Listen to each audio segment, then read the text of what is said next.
Namaste students, Hamesha Khushro Bitia.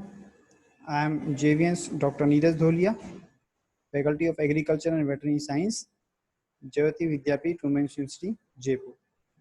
So today we are going to discuss the topic parthenogenesis. We have already discussed this topic in the early lectures, but it was incomplete. So let's recap and start what is the parthenogenesis. So parthenogenesis, it is as we discussed that it is generally found in the lower plants and invertebrates animals, and particularly in rotifers, aphids, ants, wasps, and the bees, and it is very rare in the higher vertebrates. So the term parthenogenesis is taken from the Greek words parthenos, that means the virgin, and the genesis means the origin. So the origin of animal from a virgin. So that is known as the parthenogenesis. So we have discussed the characteristics of the parthenogenesis animals. So that may be haploid animal, that may be diploid. And this process may be obligate, means no option is there, only parthenogenesis will be there, no sexual reproduction will be found in the animal. And it also may be facultative, means the animal is capable of switching between the parthenogenesis and the sexual reproduction depending on the environmental conditions. So the mechanism involves various processes, because it may occur in the haploid cell, diploid cell. So mechanism differs if the animal is haploid or it is diploid. So let's talk about the haploid parthenogenesis. That is a very rare form of the parthenogenesis, and it occurs in few species of bees, nematodes, and plants offsprings. So here the animal develop from the haploid eggs and produces the haploid adults. Diploid parthenogenesis is a more common and varied form of the phenomenon, and it may proceed through the two processes. One is the first one is the automixis. Automictic parthenogenesis is a post-meiotic process in which a haploid cell may either duplicate its chromosomes or join with another haploid cell. So it is a post-meiotic process. Meiosis is there. After meiosis, haploid cells will be generated, and the haploid cell may duplicate itself and join together to form the diploid cells. Okay, so in both cases, diploid zygote develop and grow into diploid adults. Such organisms are not true clones of the mother, however, because the meiosis process separates and recombines the genetic material. Okay, so it is not the clones of the mother.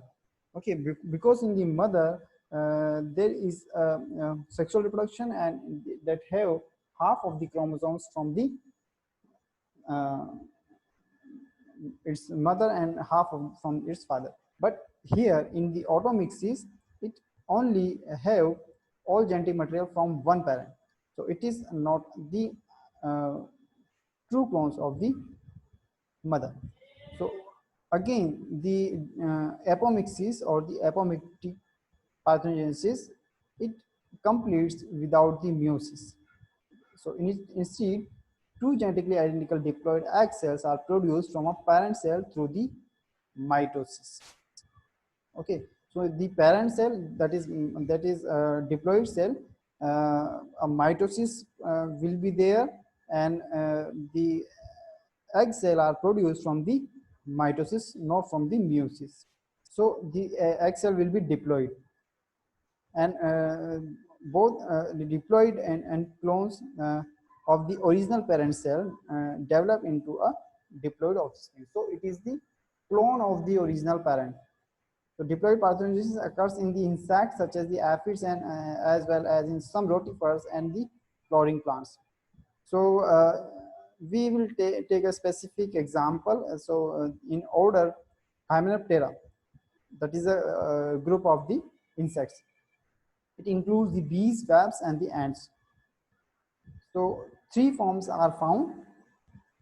Three forms of parthenogenesis are found: Arenotoky, Thelitoky, and Deuterotoky.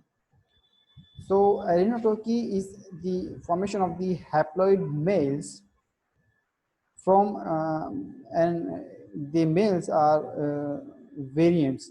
So a number of parthenogenetic variants have been observed in the Arenotoki. Heterogony or cyclic parthenogenesis, it is found in the Arenotoki.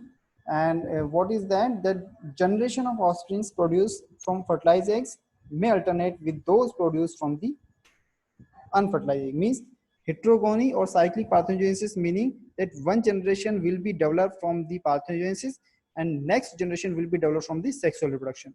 So it is cyclic parthenogenesis. In one generation it is the parthenogenesis, in second generation it is the sexual reproduction, then in third generation again it is the parthenogenesis. So it is the heterogony. So what is the Thylactoky? So here in Thylactoky, unmated females produce the male.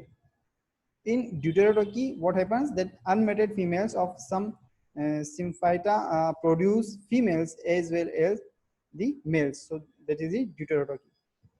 So thank you. Hope you are satisfied with this tutorial session. And if you have any query, please write in the comment box. I will resolve your query. And this session is powered by Digital Version 2, Jyoti Vidyapeeth Women's University, Jaipur. Thank you.